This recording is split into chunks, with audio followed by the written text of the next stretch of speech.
तो यार देखो, अब बंद करो आवाज। एक्सरसाइज 1.3 का 1 नंबर का सवाल हो चुका था। आज जो बताइए कुछ इसका स्पेशल ले लेते हैं। स्पेशल का मतलब रूट 5 तो क्वेश्चन लिखा हुआ ही था। इसके अलावा रूट 2, रूट 11, रूट 7, रूट और किसका रूट 3 का भी आ सकता है क्वेश्चन में। तो इसको भी स्पेशल नाम दे देते हैं। ठीक है, एक क्वेश्चन इसमें लेते हैं कि सिद्ध कीजिए कि रूट 2 क्या है, एक अपरिमेय संख्या है। एक अपरिमेय संख्या है। ठीक है, इनसे पहले किसका हुआ था, रूट 5 का हुआ था। बिल्कुल सेम उसी आधार पर क्या करेंगे, रूट 2 का भी निकालना पड़ेगा। तो उसमें हम उसको क्या मान के चले थे सबसे शुरुआत में, मान लिए थे कि रूट 5 एक अपरिमेय संख्या है। यहाँ पर भी क्या मानेंगे, मान लेंगे कि रूट 2 एक परिमेय संख्या है। सेम प्रोसेस चलेगा इसका भी। माना रूट 2 एक क्या होगा, एक परिमेय संख्या है। परिमेय संख्या है। जब कोई परिमेय संख्या होता है तो उसको हम P/Q के रूप में लिखते हैं। जब रूट 2 को हम परिमेय संख्या मान चुके, इसका मतलब क्या होगा, रूट 2 बराबर क्या लिख सकते हैं, P/Q कर सकते हैं। P का क्या क्या शर्त लिखा हुआ था कि जहां P तथा Q क्या होगा, P तथा Q जो है दो पूर्णांक संख्या है। Q क्या है, पूर्णांक।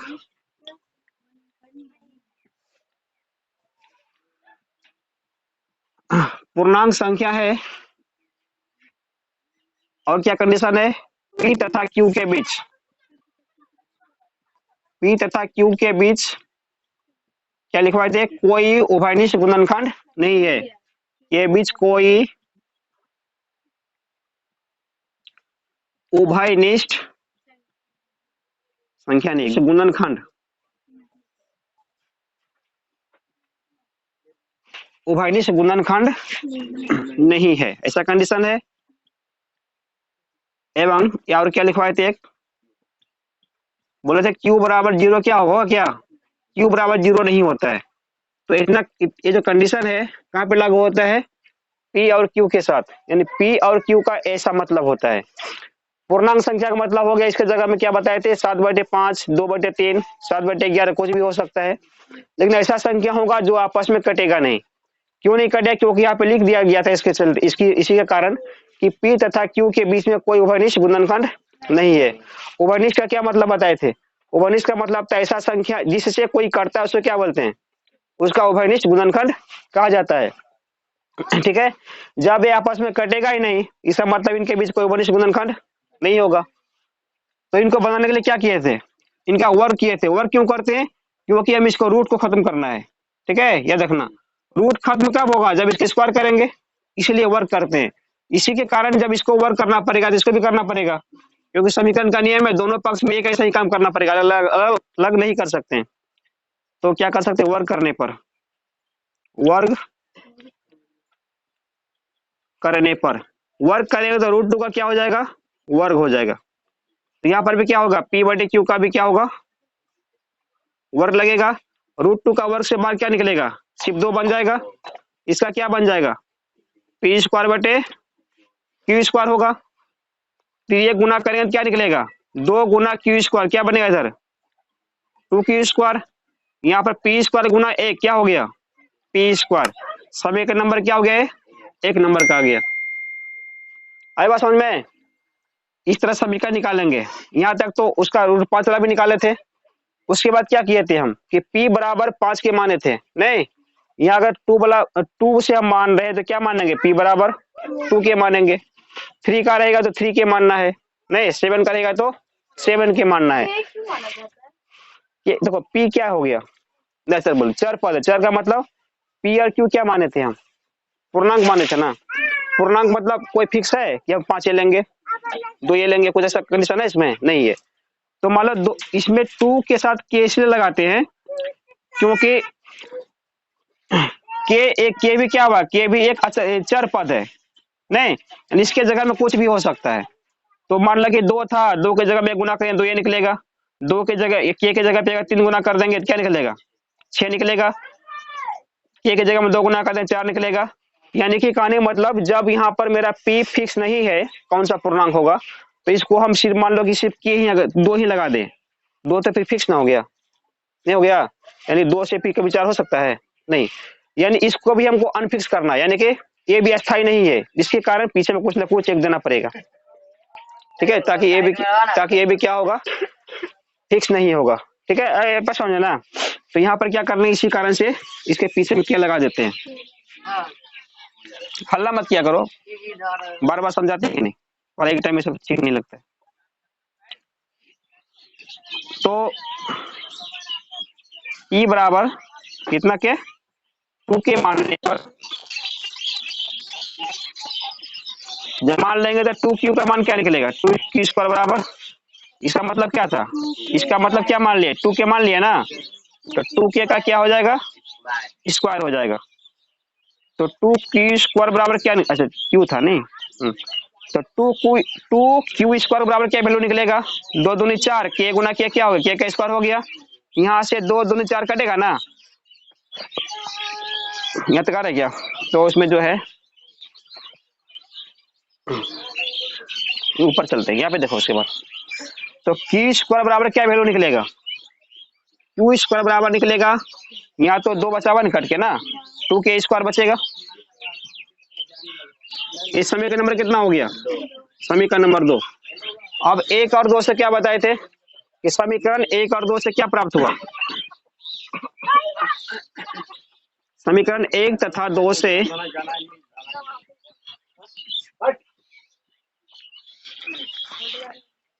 समीकरण 1 देखो ये कहां पर लिखा हुआ है, ये किस स्थान पर है ना, इसमें कहने का मतलब क्या हुआ, ये देखो ये जो पी स्क्वायर है बराबर क्या होता है, क्यू स्क्वायर में 2 गुना करने के बाद प्राप्त होता है, नहीं ऐसा संख्या जिसको अगर जिससे गुना करने के बाद उतना पूर्ता है, जिसका मतलब उस संख्या में उससे भाग लगेगा ही, बताए थे एक बार ना इसको, अगर कोई संख्या 16 है, ठीक है, 16 किस में पूरेगा, 16 अगर 2 में 8 गुना करने से पूरता ना, 16 पूरी इसमें नहीं, 2 से 8 में 2 से गुना करने में भी तो 16 पूरता है, इसका मतलब 16 में 2 से भाग लगेगा, आज समझे बात। उसी प्रकार से पी स्क्वायर जो है क्यू स्क्वायर में 2 से गुना करने पर ना पूरा है, इसका मतलब पी स्क्वायर में 2 से भाग लगेगा, ये नहीं मतलब हुआ। उसी प्रकार से समीकरण 2 में देखो क्यू स्क्वायर जो है क्या है, के स्क्वायर में 2 से गुना करने के बाद पूरता है, इसका मतलब क्यू स्क्वायर में भी 2 से भाग लगेगा। तो समीकरण 1 तथा 2 से हम यही बात निकला है निष्कर्ष कि 1 तथा 2 से क्या हुआ, पी स्क्वायर तथा क्या क्यू स्क्वायर किसे 2 से क्या है विभाजित है,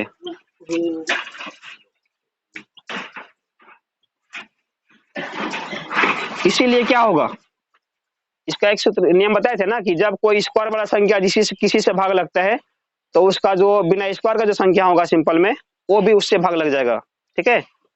तो पी स्क्वायर तथा क्यू स्क्वायर किससे विभाजित है, 2 से, इसका मतलब बिना स्क्वायर का सिर्फ पी और क्यू भी 2 से भाग इसमें लग जाएगा, इसीलिए क्या हो गया, पी तथा क्यू भी किसे 2 से, 2 से क्या है विभाजित या विभाज्य कुछ भी विभाजित है या होगी, ऐसा समझ में। एक कंडीशन क्या हुआ, जो क्या करता है, जो विरोधाभास है, विरोधाभास मतलब क्या हो गया, क्या बताए थे, विरोधाभास है, विरोधाभास का मतलब होता है किसी के बात को काट देना, उसको क्या बोलते हैं, विरोधाभास बोलते हैं, नहीं तुम सही नहीं तुम गलत बोल रहे हो, ये कथन जो हुआ क्या कहलाता है, विरोधाभास कहलाता है। तो ये कथन कहां पर गलत हो रहा है, जो ऐसा बात लिख दी है, नहीं एक कथन यहाँ पे चलिए आओ, पी और क्यू के बारे में बात किया गया है, तो पी और क्यू में क्या लिखे थे कि पी तथा क्यू के बीच कोई उभयनिष्ठ गुणनखंड नहीं है, उभयनिष्ठ जब था ही नहीं तो कटेगा फिर कैसे, ऐसा समझे बात। यहाँ पर क्या होगा, पी तथा क्यू 2 से विभाजित हो गया, यानी 2 से कट रहा है, विभाजित मतलब कटना होगा, तो यहाँ पर 2 से कट रहा था, ये इस कंडीशन के अनुसार से नहीं कट रहा है, तो बात गड़बड़ हो गया ना यहाँ पर, इसीलिए क्या लिख दिए विरोधाभास है कि जो बात हम मान के चले थे वो बात आगे जाके क्लियर नहीं हो पा रहा है। ठीक है, इस वजह से ऐसा क्यों हुआ, क्योंकि हम ऊपर में क्या मान के जा रहे थे, परिमेय संख्या मान रहे थे ना, पी बटे क्यू हुआ था। परिमेय नहीं मानते, पी बटे क्यू नहीं होता, इसका कोई झंझट ही नहीं रहता, इसका कोई टेंशन ही नहीं बढ़ता। समझ में? तो पूरा फसाद की जड़ कौन हो गया, पूरा झमेला जितना खड़ा इसका जड़ कौन था, यही परिमेय संख्या मानना ही जड़ था। नहीं, अगर ए नहीं मानते इनका जन्म ही नहीं होता, तो लफड़ा पड़ता कुछ भी, कोई लफड़ा नहीं रहता। तो मेन कंडीशन जो है परिमेय मान के खड़ा हो गया है बात समझ में? तो सबसे पहले इसको ठीक करो, इसीलिए क्या होगा, √2 था ना, √2 क्या होगा, एक परिमेय संख्या नहीं हो सकता, इसलिए √2 जो है परिमेय संख्या क्या होगा, मतलब चोरी जो किया, चोर पकड़ा गया लास्ट में, नहीं पकड़ा गया, इसी कारण से आदमी फंस गया। तो फिर मेन चोर कौन था इसमें, परिमेय मानना था नहीं, तो लास्ट में उसका गला पकड़ना है, कैसा क्यों कर दिया, यानी इसको ठीक करना था हमको। √2 क्या हो गया, एक परिमेय संख्या नहीं होगा, परिमेय संख्या क्या क्या लिखा था,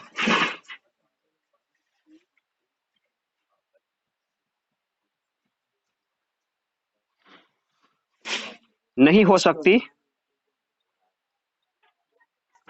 सकती है, इसीलिए तब क्या बनेगा, अतः क्या मान सकते हैं फाइनली, अतः √2 जो है एक क्या होगा, एक अपरिमेय संख्या है, अपरिमेय, एक अपरिमेय संख्या है। ठीक है, तो ये बात जो यहाँ पर कंडीशन क्या होता है इनका पूरा हो जाता है, ये प्रूव्ड हो जाता है। तो इस तरह से सिद्ध करेंगे कि कोई संख्या परिमेय और अपरिमेय कैसे होता है। ठीक तो है, क्या हो गया,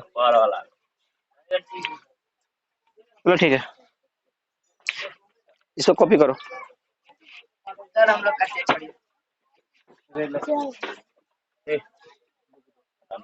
जा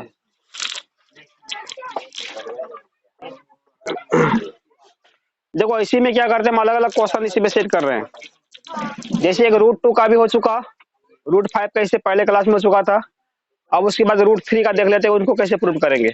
नहीं, इसी में इनको सब क्या करना है, फिट कर देते हैं। तो जिस प्रकार से क्वेश्चन था, सिद्ध कीजिए √2 एक अपरिमेय संख्या है, यहाँ पर क्वेश्चन हो सकता है, सिद्ध कीजिए कि √3 एक क्या है, अपरिमेय संख्या है।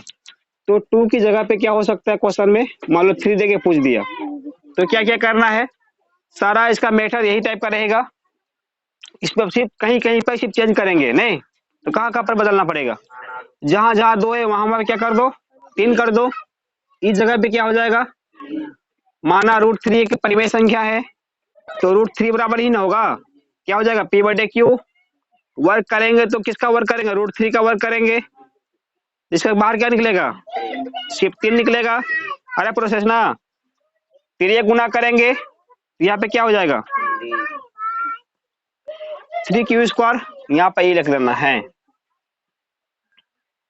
और इस गुणनखंड नहीं है। ठीक है, चलो उसके बाद हो गया p बराबर क्या मानेंगे, क्या बोले थे, जैसा जो प्रूफ करने करेगा वही मान ले लेंगे हम। तो पहले से 2 के साथ क्या मान ले, इसको 3k कर ले, अब बात समझ में। तो यहाँ पे क्या निकलेगा, इस पे मान रखिएगा इसको ना, एक जो 3p का 3k मानता है, इसको इस एक समीकरण में 1 में रख रहे हैं हम इसको, तो यहाँ पर 3k का स्क्वायर लगेगा, तो यहाँ पर क्या बचेगा, 3 रहेगा ना, 3, तो यहाँ पे कितना निकलेगा, 3 का स्क्वायर 9 हो जाएगा, ये 3 बार में कटेगा, कितना बार में, ये 3 बार में कट गया, तो क्या निकलेगा, q² बराबर 3k², ये ना, कहाँ पे ए यहाँ पे ना, चलो ठीक है। तो यहाँ पर तो 3 तो यहाँ का कट चुका ना, तो बचेगा q² बराबर 3k², यहाँ में 2k, तो 2 को क्या कर देंगे, 3 चेंज कर दिया ना।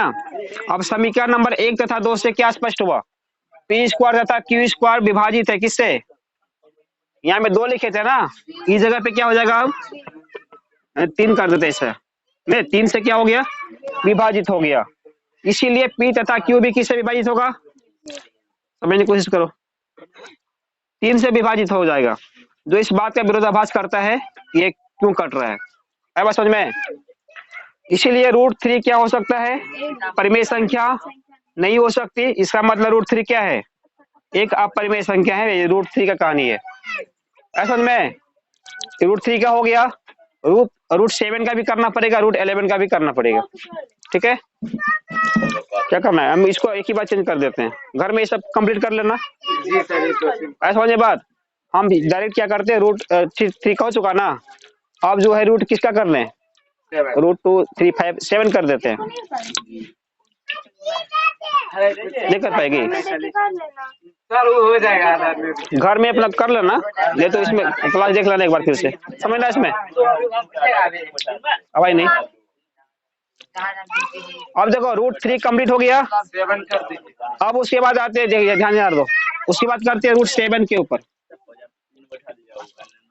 अब जहां जहां √3 तो वहां क्या करेंगे, सिर्फ 7 करते चले जाओ।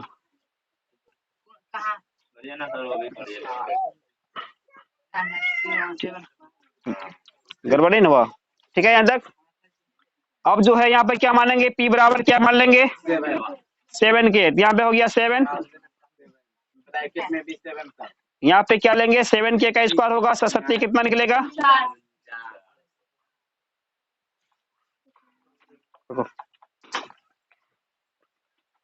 7 क्यूब बराबर 49 हो गया, 49 के का स्क्वायर, 49 7 49 7 निकलेगा इधर ना, तो ये 7 कट गया, क्यू स्क्वायर बराबर 7 के स्क्वायर। यहाँ पे क्या निकलेगा, 7 के स्क्वायर, इसको पे कर देते, ठीक है। अब समीकरण 1 तथा 2 से क्या हुआ, पी स्क्वायर तथा क्यू स्क्वायर किससे विभाजित होगा, ये जो है 7 से विभाजित होगा, क्योंकि सब में साथ को मना रहा है ना। तो पी तथा क्यू भी 3 की जगह पे क्या हो जाएगा, 7 से विभाजित होगी, जो विरोधाभास है। इसीलिए √7 जो है क्या होगा, परिमेय संख्या नहीं हो सकता। इसका मतलब √7 क्या हो सकता, ठीक है। ये √7 का क्लियर हो गया, आया बात समझ में। √7 का समझ लो किस प्रकार से निकला, सिर्फ इसका मान चेंज कर रहे हैं ना, बाकी सब तो इसका कंडीशन सेम सेम रहता है। उसके बाद चले आते हैं किसमें, 11। देखो अब आज क्या हुआ, बात नहीं। अब इसके बाद √11 का देखते हैं कि इनको प्रूव करो, ये एक अपरिमेय संख्या है। तो √11 के यहाँ पे क्या मान लेंगे, ये एक परिमेय संख्या है, तो यहाँ पर भी 11 आ जाएगा। इनको वर्क करेंगे तो √11 के स्क्वायर, ठीक है, बाहर क्या निकलेगा, 11 निकलेगा। तो क्रॉस गुना करेंगे तो क्या निकलेगा, 11 क्यू स्क्वायर बराबर पी स्क्वायर। पी का मान कितना के, 11 के मानो, यहाँ पर क्या था, 11 के था, 11 के का स्क्वायर लगेगा इधर, 11 कितना हो गया, 11 का स्क्वायर क्या होता है, 110 हो गया 11 का, 121 होता है। 11 से कितना बार में कटेगा, 11 बार में कटेगा, ठीक है। तो क्यू स्क्वायर बराबर क्या निकलेगा, 11 के स्क्वायर, 7 की जगह में 11 के स्क्वायर। समीकरण 1 तथा 2 से पी स्क्वायर तथा क्यू स्क्वायर किससे है, 11 से विभाजित है, इसीलिए पी तथा क्यू भी 7 की जगह में किससे होगा, 11 से विभाजित होगी, जो विरोधाभास है। इसीलिए √7 नहीं होगा, क्या होगा यहाँ पर, √11 परिमेय संख्या नहीं हो सकती। इसका मतलब √11 क्या हो गया, √11 एक अपरिमेय संख्या है। क्लियर है, तो 11 का भी कंप्लीट हो गया। हाँ नहीं, बस इतना ही काफी है। इसी में से कोई ना कोई एक क्वेश्चन एग्जाम में आ जाता है, हर बोर्ड हर साल आता है। आज समझे बात, हर एग्जाम में जो है एक क्वेश्चन जो अपरिमेय सिद्ध करने के लिए कोई ना कोई आएगा, √2, √5, √7, √3 में से, √11 में से कुछ ना कुछ एक कहीं से दे देगा। आई बात समझ में। तो कोई को अच्छे से कंप्लीट कर लेना, और सेटिंग करने से पता कैसे सेट करते हैं, कुछ भी पूछे आराम से सेट हो जाएगा, ठीक है तक ना। तो उसके बाद देखो अगला क्या सवाल है।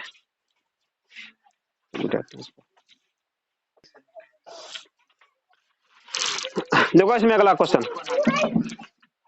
इसका 2 नंबर में लिखा हुआ है, सिद्ध करना है इनको कि 3 + 2 √5 एक अपरिमेय संख्या है। क्या क्वेश्चन था, कि 3 प्लस 2√5 ये था ना, इनको सिद्ध करना एक कैसा संख्या होगा, यह एक अपरिमेय संख्या है। अब अपरिमेय संख्या है कि नहीं है ना, सिद्ध कीजिए। 3√5 लिख दे, क्वेश्चन पूरा क्या है देखो।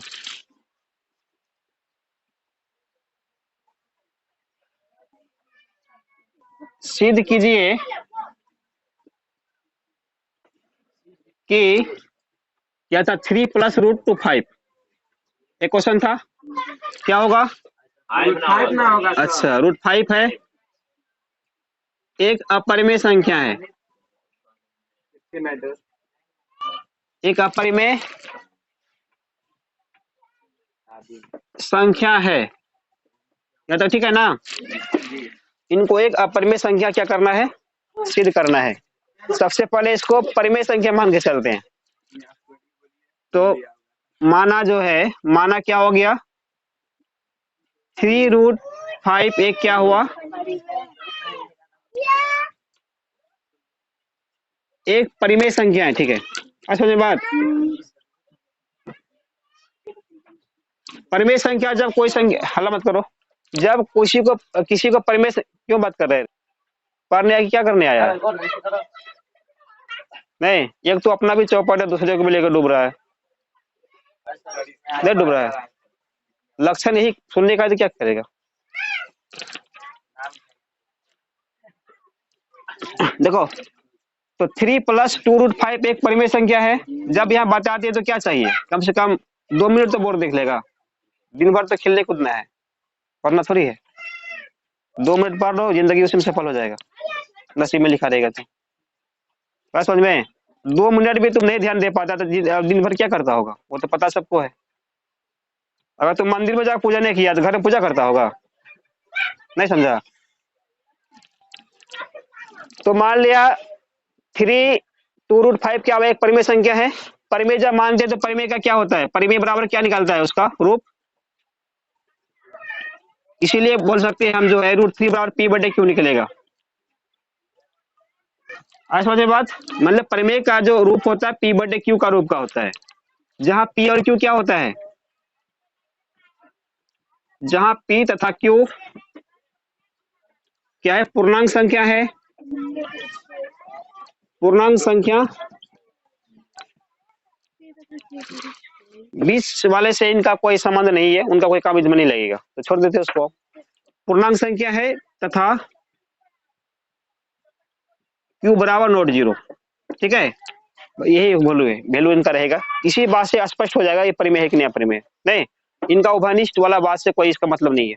समझ में, काम तो नहीं लिखे, उसको लंबा करने से क्या फायदा है। देखो, अब यहाँ पे एक दिमाग लगा कर रखना कि लेफ्ट हैंड में जो है सिर्फ एक संख्या को रखना हमेशा, किसी भी सवाल में। ऐसा सवाल जिसमें रूट वाला संख्या और बिना रूट वाला संख्या, वो जब मिक्स करके देगा ना, तो उस पे एक ही मतलब की मकसद रखना उसका, कि जो एक पहला जो है बाएं पक्ष में, उधर सिर्फ एक ही संख्या रखेंगे, वह संख्या कौन सा होगा, रूट वाला संख्या होगा। अब बिना रूट का जो भी संख्या है सबको हटा करके दाएं पक्ष में उसको ले चले जाएंगे। आई बात समझ में। तो जैसे जैसे बच्चा में पहले क्या बच्चे बोलते हैं, जैसे समीकरण का मान कैसे निकालते थे, एक्स का मान यहाँ रखते हैं, बिना एक्स वाला से उधर करते थे, उसी प्रोसेस के अनुसार से √5 का मान रखेंगे, बाकी सबको धीरे धीरे उस एरिया में उसको ट्रांसफर कर देंगे। तो यहाँ पर क्या बचेगा, सबसे पहले 2√5 बचेगा। सबसे पहला स्टेप पे कौन जाएगा, 3 को उधर करेंगे, तो p/q प्लस 3 क्या बन जाएगा, माइनस का 3 बन जाएगा। उसके बाद कौन जाएगा, √5 यहाँ रहेगा ना, 2 को हम उस एरिया पे करेंगे, दाएं पक्ष में लेकर जाएंगे। तो 2 का इसमें चिन्ह क्या चीज का था, प्लस नहीं, गुना के रूप में है ना, यानी इनका संबंध √5 के साथ कैसा है, गुणे वाले का है। गुना जाके क्या बनता है, भाग। भाग मतलब क्या होता है, भाग मतलब होता है उल्टा गुना करना, नहीं होता है। उल्टा गुना करेंगे किनके साथ, यहाँ पे क्या उल्टा गुना मतलब 1/√2। इसको पे क्यों कर दिए, क्योंकि जो गुना होगा दोनों के साथ ना होगा। अगर ये नहीं करते तो इनका गुना सिर्फ 3 के साथ होगा, इनके साथ गुना नहीं होता, तब तक मामला गड़बड़ हो जाता है। इसको पेक कर दिए तब इनका गुना किए तो दोनों के साथ गुना होगा। कितना मान निकलेगा इसका, p गुना 1 p रहेगा, √2 गुना q क्या हो गया, √2q माइनस 3 गुना क्या 3 रहेगा, इसका गुना इसमें करेंगे क्या निकलेगा √2। ये निकला ना, ये मान किसके बराबर निकला, √5 के बराबर निकला। √5 कैसा संख्या है, तो यही से क्लियर होगा। √5 कैसा संख्या है, अपरिमेय संख्या है, क्योंकि क्या बताए थे, ऐसा संख्या जिसका पूरा पूरा वर्गमूल नहीं निकलेगा उसको क्या बोलते हैं, उसको अपरिमेय संख्या बोलते हैं।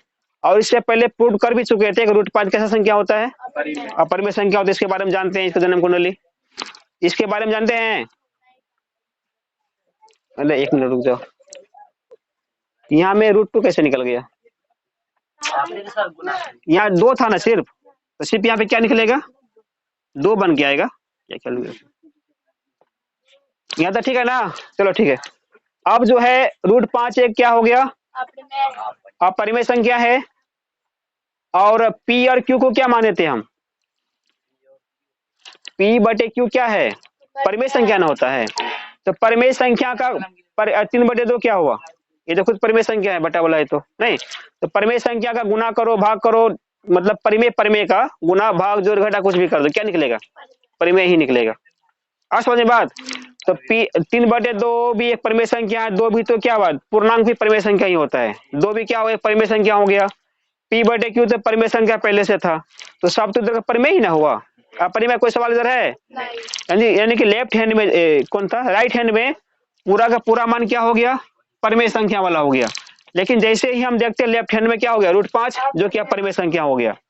यहाँ पर बोला जाए कि घी बराबर पानी, सही बात है, घी घी है, पानी पानी है, उसका तुलना बराबर कैसे कर सकते हैं, नहीं कर सकते ना। यहाँ क्या निकल गया, दोनों बराबर दिखा रहा है, एक तरफ अपरिमेय एक तरफ परिमेय, बोला दोनों एक ही चीज है, तो गलत नहीं बोल दिया, नहीं दोनों बराबर क्यों कर देंगे हम जब बराबर है ही नहीं। तो यहाँ पर क्या हुआ, चूंकि √5 क्या है, एक अपरिमेय संख्या है, अपरिमेय, एक नंबर दे देते हैं ठीक है। चूंकि √5 एक अपरिमेय संख्या है तथा ये जो प्रोसेस था क्या था, P/2Q, P/2Q माइनस 3/2, माइनस 3/2 क्या है, एक परिमेय संख्या है, कैसा है, एक परिमेय संख्या है, एक परिमेय संख्या हो गया। इसीलिए यहां सीधे ऐसे कर देते हैं, यहां जो है अपरिमेय संख्या,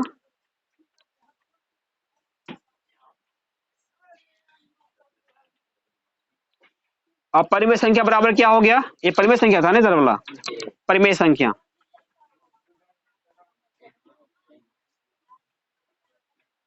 जो क्या होगा, जो विरोधाभास है, विरोधाभास है, इसीलिए क्या बोल सकते हैं, इसीलिए 3 + √5 क्या होगा, एक परिमेय एक अपरिमेय, एक परिमेय संख्या नहीं हो सकता, परिमेय मान के चले थे हम ना, इस कारण से विरोधाभास निकल गया। एक परिमेय संख्या क्या होगा, हाँ 3 + 2√5 एक परिमेय संख्या नहीं हो सकती, क्या हो सकता, नहीं हो,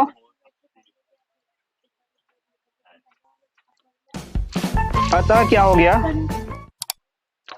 अतः क्या हुआ, 3 + 2√5 क्या हुआ, एक अपरिमेय संख्या है, ठीक है,